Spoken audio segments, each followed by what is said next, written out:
Imagine living your life after 50 and feeling energized and excited about your future. Welcome to the Women in the Middle podcast, the podcast for women who are ready to figure out what they want and create the life they deserve. Here's your host and master certified life coach, Susie Rosenstein. Hey there, today's episode is all about those labels we use to describe ourselves that stick and suck.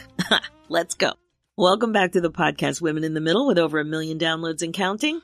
I'm your host, Susie Rosenstein, your master certified coach and midlife happiness mentor, and I am so glad to be here with you again. So today I'm coaching you on something I've heard a lot over the years, and for some odd reason, I've heard it a ton lately. I'm talking about the way we label ourselves.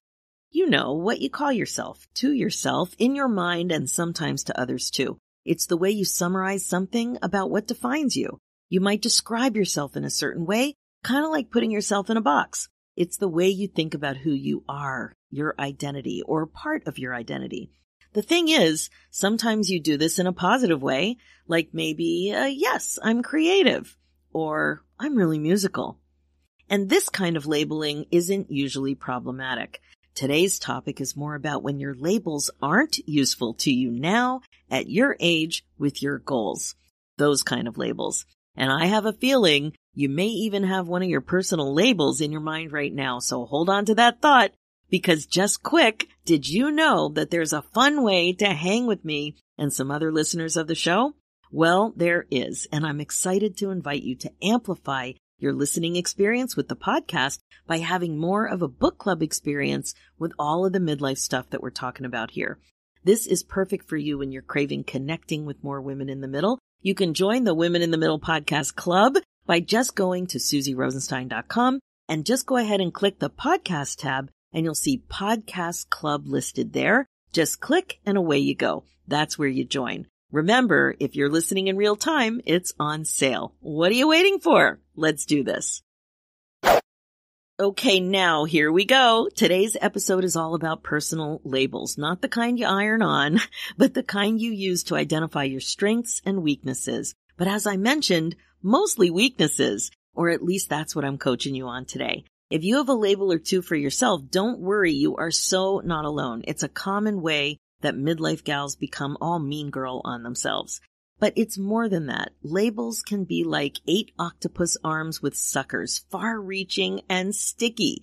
And my friend, I just looked that up on Google and I had to try so hard not to go down the rabbit hole of cephalopods, squid, arms, tentacles, and the like. But I think this analogy works. Labels like this tend to be far-reaching, like the octopus's arms, in that you may apply them to different parts of your life, not just one thing, but they can creep and they become bigger. They have great reach. And labels stick like the octopus suckers, because whatever you're thinking now, maybe it was something that you started identifying with as a child, and maybe it was something that somebody said to you when you were a kid. The labels can stick for years. Make that decades, actually, at our age. I'll give you 2 examples. First, here's a positive one that is useful. It was useful to me. When I was in high school, somebody commented on my legs. It was a compliment that I had nice legs. Let's say I was 15 or so. So that would be about 41 years that I have labeled myself as someone whose best asset is her legs. I don't recall ever thinking that about myself when I was young. So since then, I catch myself thinking that, well, at least I have nice legs or something like that. It's useful because when I think about it, I feel confident. And then I look for evidence of how I kind of lean into that gift. Like my favorite outfit in the summer is to wear a skirt. And I like to do certain exercises where I can enhance what already looks decent. So it's like a big bang. It's kind of the way I embrace going up and down the stairs too in the house. I kind of stand on my toes a little bit to get a little bit more leg exercise happening, or coming back from Costco, going in and out of the house a million times and up and down the stairs to get the groceries and put them away. And I always think about how it's strengthening my legs. In fact, I start by feeling negative about it, and then I'm like, no, it's strengthening my legs. So I don't use that label against myself. It works for me. And here's another positive one that I just remembered as I was writing these notes. It's from my early 20s. I had a friend who was going to teach me how to drive standard. Learning to drive standard seemed impossible and incredibly daunting to me. I psyched myself out well before sitting in his sporty car. He told me to think about all the people who drive standard and to consider that I was at least as smart as, if not smarter, than some of them. For some reason, when he told me that I was smart, it meant a lot and it really stuck. And from that moment on, not only did I drive around the block in a standard car, but not much farther than that, I also started to feel more confident about my intelligence and my capacity. Something so small like that helped me shift my identity and label myself in a useful way for me. On the other hand, there are a few negative ones too. They are very busy bringing me down, like a good negative label has the potential to do. The big one over the years started out with a rumble and gradually got louder and louder. The label is pathetic at technology. It started in a computer lab in high school in 1980 or so. Some mishap with the floppy disk. I thought it was so scary back then too, because it seemed like one mistake and all of your work would disappear, which felt like an explosion to me, like something really big and really bad. And then the tech-sucking experience moved into the TV remote land. And finally, and most importantly, it continued to morph into sucking at tech for my business. The thought I suck at technology really shined as I became an entrepreneur, and for sure with this podcast. Now, with a lot of coaching, I practice a new thought on purpose that is much more useful for me, which is I'm learning to manage the technology I need for my business. But my friend, remember, when I mentioned that far-reaching situation with the octopus arms, that thought morphed and applied itself to yet another realm, all the way to the airport parking garage in Halifax, Nova Scotia. A couple of months ago, I found myself sitting in the driver's seat of a rental car, looking around completely flummoxed because I couldn't figure out how to start the car or drive the car out of the parking lot. I had to get the guy. And you know what I was thinking. I suck at technology, and that I was old and I missed the memo about new car technology because I drive an older car. And I was also thinking about my son who was sitting right next to me and how much fun he was going to have with this one. I don't know who he was going to tell. For sure he was going to tell his brothers. Anyway, I think you can see with these examples that some labels can be useful and some labels are not useful. Because of your amazing possibility of getting better and better at mindfulness and being aware of your thoughts, you have the ability to manage these thoughts and labels like a boss and learn to think on purpose in a way that serves you. So let's take a look at what's going on with midlife labels and us midlife gals. First, at a high level, what we're really talking about are expectations, but rather than having expectations of others, labels are expectations of ourselves, the kind of labels we're talking about. As I mentioned, labeling yourself can be harmful for several reasons. They can really bring you down and hold you back. Labels can have a pretty powerful impact on you personally because they often limit personal growth. Have you heard the expression fail in advance before? This is what that expression is getting at.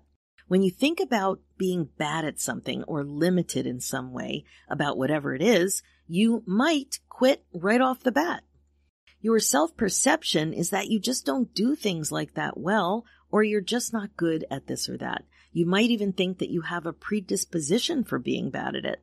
And when you really get ingrained with your label, it might also affect how others see you because you might be talking about it all the time. You may not just be quietly labeling yourself. It may come out in conversation, and you talk about it as if it's true. Here's what I commonly hear. I'm not creative. I'm not organized. I'm anxious about traveling alone. I'm terrible at cooking. I'm not a good planner. I'm not a morning person. I suck at morning routines. I'm a late person. I can't lose weight. I'm bad at relationships. I'm not good at making friends. I'm shy. And I suck at technology. Yes, it turns out I'm in the best company with this label. It comes up all the time. So here's the thing. It's not that you don't have evidence for some of your labels or the way you think about yourself. I'm sure you do have some evidence. But my amazing friend, you also have some evidence that it's not absolutely true all of the time. and it brings you down and helps you shrink away from the possibility of being anything other than what you think is true. So here are some of the key issues with labels like these. First, labels create limitations for you, and those limitations are created by you in your mind. You squish what's possible for yourself right off the bat. When you label yourself, it might feel like it's just the way things are, and the result of this is that you aren't as likely to dream big or push your way forward because of the power of the way you're thinking. That's all related to the label. It's kind of like you surrender or give in to the label, even though it's not helping you. It's kind of like you just end up proving the label true, like a self-fulfilling prophecy or something like that. So for example, if you're thinking I suck at technology, you may not appreciate that there are some kinds of technology that you're actually good at, or could be good at, or even like, because you're subconsciously looking for evidence that you suck. And it's beyond your imagination that reality could ever be different than that. Second, labels can keep you stuck and keep you small. So if you're listening to this podcast, you're probably the type of gal who loves self-development and opportunities for lifelong learning. That's all about growth. Labels get in your way. They act like cement and keep you in place, not growing forward and thinking about what's possible. You may even feel like the label is more ingrained, embedded, or difficult to change. You start just accepting seeing yourself this way, and it makes you less curious and open. You challenge the label less than you might if you didn't have it. You kind of get stuck to a fixed mindset versus a growth mindset. Not great, that's for sure. So the first thing is that labels create limitations for you, and that those limitations are created by you in your mind. And the second point is that labels keep you stuck and keep you small. And third, negative labels create a lot of negative feelings about yourself. Some labels can create really powerful negative emotions that bring you down because they create feelings like shame, maybe hopelessness or inadequacy. For example, those are just some, but they're quite negative. And as a coach, I've also heard labels like being unlucky or a failure or lazy. This kind of stuff, as you can imagine, labels act like shortcuts sometimes and become top of mind and easy to focus on because they're like go-to thoughts. They're just there, and you go to them all the time, so it's just easy to grab. They're at the ready. And the other thing is that you probably connect more with your labels than your overall amazingness, which is complex and multifaceted, like the fabulous woman in the middle that you really are. So this kind of stuff is really important to be aware of. So that's a general overview of why labels can be a big negative deal in midlife. If you are thinking about one of your own labels for yourself, please remember you are totally not alone.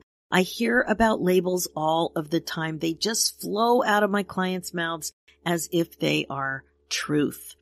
Very, very common. And I just mentioned a bunch that came top of mind, but there are many more labels. So if you've got something going on with the way you think about yourself that I didn't mention, I know you're still not alone, so don't worry about it. Just try to become more aware of it. I remember the first time a coach pointed out a label of mine, and I was floored. I had no idea that what I was thinking was an optional thought. I stated it like it was a part of my DNA. I said, and I quote, "It's harder to lose weight because I'm only 4'10". Now, I did not bat an eyelash, not one. Like my height was a genetic defect, making it harder to lose weight. It makes no sense, but there I was for 44 years at the time of this label being pointed out to me, thinking about myself this way as a woman who couldn't lose weight because of her height. That is, a woman who couldn't lose weight. Now, can you see the power of this stinky thought?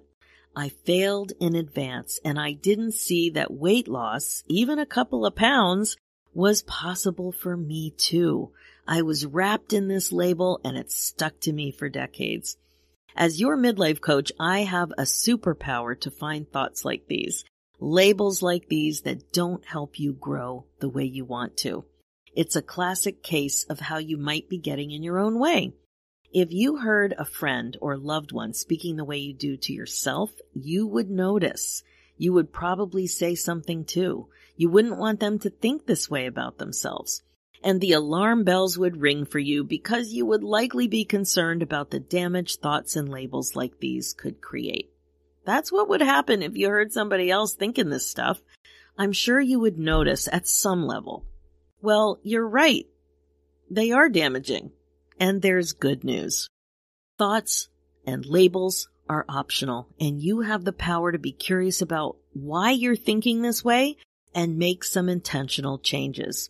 So here's some help, some easy steps to remember. Here are 6 things you can do to teach the octopus to keep his arms and suckers to himself and let you grow the way you want to. The first thing is to find your thoughts and labels. Ask yourself, what have I thought about my weaknesses for a long time? How do I talk about this both in my mind and to others? And the second thing, write your thoughts and labels down. Use these questions as journal prompts and allow yourself to relax and do some writing and some thinking. You can also review the common labels I mentioned earlier in the podcast and see if any of those resonate with you. The third thing, notice how each thought and label makes you feel. Get quiet and repeat the thought or label to yourself. Be still and notice your feelings. And number 4, remind yourself that you're not your thoughts. Noticing them this way helps you become a watcher of your thoughts, so it's easier to see that they are separate from your identity. They are optional. And number 5, be curious about what you're thinking, about the truth of the label and how the label makes you feel and what it leads to you doing. If your label was always late, ask yourself, is this true? Are you always late? Can you find a time when this wasn't the case? Maybe you get to doctor appointments on time or make your flights on time. That's evidence that you're not always late. So when you really aren't the label, always late, or a late person, then notice your feelings. First, how do you feel with that label? And then how do you feel without the label? Also take time to notice how you show up when you think of yourself with that label, how the label makes you feel, and what you do when you feel that way. If you think you're a late person, how do you notice you show up? If you think that you're not always a late person, how do you notice that you show up? And likely, there's quite a difference. And finally, number 6, decide what kind of woman you want to be on purpose with regard to your label. If you had a thought that you were a late person and you don't like that about yourself, how do you want to show up instead? As someone who's learning to plan better in advance? As someone who respects other people's time? As someone who's working on being more in the present moment? As somebody who loves being punctual? It's completely personal. It's whatever you want it to be, whatever your label is, but you can have fun with it. This can be a really creative, fun, exciting thing that you can do. It doesn't have to be a total drag. But these 6 steps will help you free the octopus's arms and suckers from keeping you stuck. But any which way, you get the picture. Raise your awareness of your thoughts. Notice how they make you feel. Remind yourself that you're not your thoughts. Be curious about your labels. Decide how you want to think about yourself on purpose. Be thoughtful about it all and enjoy who you are and who you want to become. You deserve it. And if you need help with thinking more intentionally about who you want to become, making a midlife transition, a tweak, an adjustment, or a change yourself, and want to understand how mindfulness can help you get out of your own way so that you're happier overall, I'm your gal. It is way more fun to do this together. Okay, my friend, that's it for this episode. Now, as you know, this podcast is all about how to love your life again after 50. It's really all about coaching you to become more intentional and to incorporate mindfulness into your life as a regular practice. This is how you put yourself on your agenda. My focus as your midlife coach is to help you get unstuck, clear, and focused on your current values and priorities so you don't have regrets. I can help you create the confidence, courage, and meaning you're looking for.